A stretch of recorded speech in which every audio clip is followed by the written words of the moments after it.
In this video, we will review some topics that will help you prepare for your Polycom install. Before your Polycom installer shows up to install your newly acquired video conferencing gear, there are several things that need to be considered. We will review several aspects of an operational video conferencing infrastructure and where it will connect to other equipment in your network. To begin with, the overall installation project goes through two main phases. Each main phase has multiple secondary steps. The first phase is project development. Project development includes project definition, planning, design, and scheduling. During this portion of the project, you define objectives, create network diagrams, schedule kickoff meetings, verify your designs, discuss risks, and schedule the overall project. The next major phase is the project implementation. Project implementation includes project execution, monitoring of objectives, taking corrective action as needed, validation, and project closeout. Using these steps as an overall guideline helps to ensure a successful project with as few issues as possible. Now let's move on to the more technical aspects of your installation with Polycom. One of the first considerations has to do with Microsoft Active Directory, or AD, and why you need it. The main purpose for integrating with Active Directory is for user authentication. All of Polycom's infrastructure equipment can use Active Directory for user logins. The DMA and the RPRM have several requirements for AD integration, including a single forest, read-only access, and access with a password that does not expire. The Resource Manager also requires universal groups if you plan to import user groups for role assignment. AD user authentication is also used by the Resource Manager when it allows Real Presence Desktop and Real Presence Mobile clients to log into the server. The other main reason for Active Directory integration is so the DMA server can create virtual meeting rooms for all of the users. The default parameter that is used for the virtual meeting room dial-in number is the user's telephone number field in the AD. Once your Polycom system is integrated with Active Directory, the next step is to connect to Microsoft Exchange for Polycom's RealConnect for Microsoft Link. The RealConnect feature enables Microsoft Link or Skype for Business users to schedule meetings using Exchange and then to join the meeting simply by clicking on a link in the meeting invite. It is imperative that each Polycom endpoint has a mailbox in Exchange and a room created in the RPRM server. This enables the Polycom endpoints to join the same meeting as the Microsoft clients. The user account that is associated with the Exchange mailbox must be set for the password to never expire. The next major concern or preparation involves the corporate firewall. If you have purchased Polycom's Real Presence Access Director or Web Suite product, then your firewall will need rules added to allow video conferencing and reverse proxy support. The Real Presence Access Director, also known as the RPAD, enables the user to make video calls into and out of the network. In order for this to work, there are several settings that must be configured on the firewall. These include configuring a one-to-one NAT, disabling any H323 or SIP ALG services, and disabling any H323 helpers, such as Cisco's H.323 fixup. Along with these settings, TCP and UDP ports need to be allowed through the firewall and then to the RPAD address.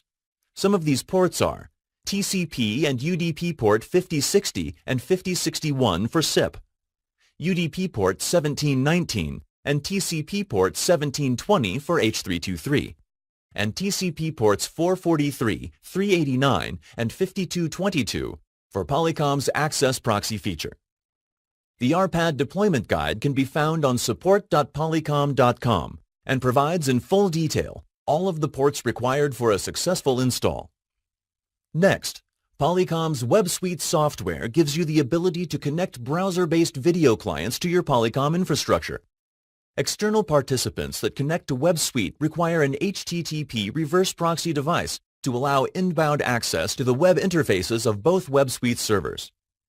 The Web Suite servers are accessed using TCP port 80 and are redirected to TCP port 443.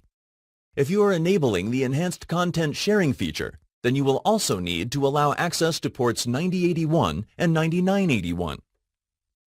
Another requirement of the Web Suite product is split DNS.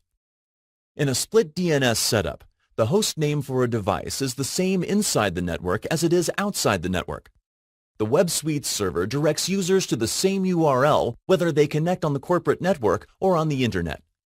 By the way, DNS stands for Domain Name System and is used to convert website URLs or system host names to IP addresses.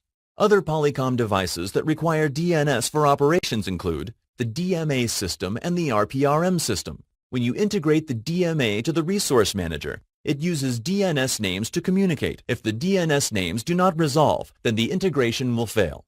Along with the initial integration, the resource manager and the DMA also use DNS SRV records. The RPRM uses SRV records to allow auto-discovery of the server address by the Real Presence desktop and mobile applications. The DMA uses SRV records to facilitate pointing devices back to the DMA for SIP and H323 services.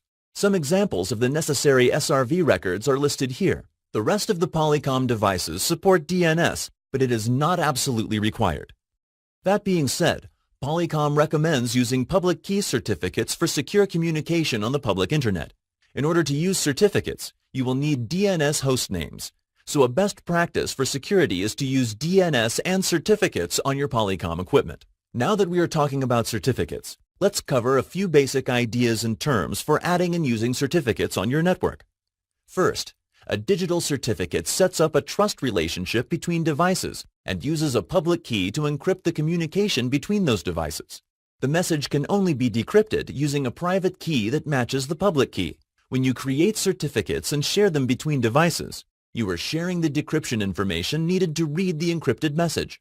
If the certificate is created by a third-party certificate authority like VeriSign, Komodo, or GoDaddy, then it is generally agreed that the keys can be trusted by public Internet users. These public third-party certificates are automatically trusted by common Internet browsers.